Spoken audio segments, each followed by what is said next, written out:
যখন চারিদিকে শুধুই দুঃসংবাদ, ঠিক তখনই আমাদের জীবনে সুখবর হয়ে এলো ইউভান। সবাই বলল, একদম বাইরে বেরোস না। তাই বাড়ির ভেতরেই বেড়ে উঠল ইউভান। সামাজিক দূরত্ব বজায় থাকলেও আদর ভালোবাসার মাঝে কিন্তু কোনো দেওয়াল উঠতে পারেনি। দূর থেকেই সবাই দেখল ইউভানের বেড়ে ওঠা, কাছে না থেকেও ভরিয়ে দিল ভালোবাসায়।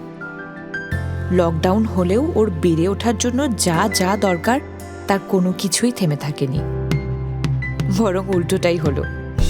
বাড়ির ভেতরটাই হয়ে উঠল ওর খেলার জগৎ। দেওয়াল ধরে দাঁড়াতে শিখল ইউভান, তাতে হাত রেখে খেলতে থাকা, শুরু হাঁটার চেষ্টা।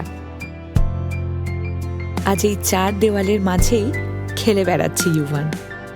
এই দেওয়ালগুলোকে ঘিরেই ওর বেড়ে ওঠা। তবে এই সব কিছুর ক্রেডিট কিন্তু গোজ টু ইউভানের সুপার ড্যাডি। অনেক আগে থেকেই প্ল্যান করে দেওয়াল জুড়ে পেন্ট করে রেখেছিল।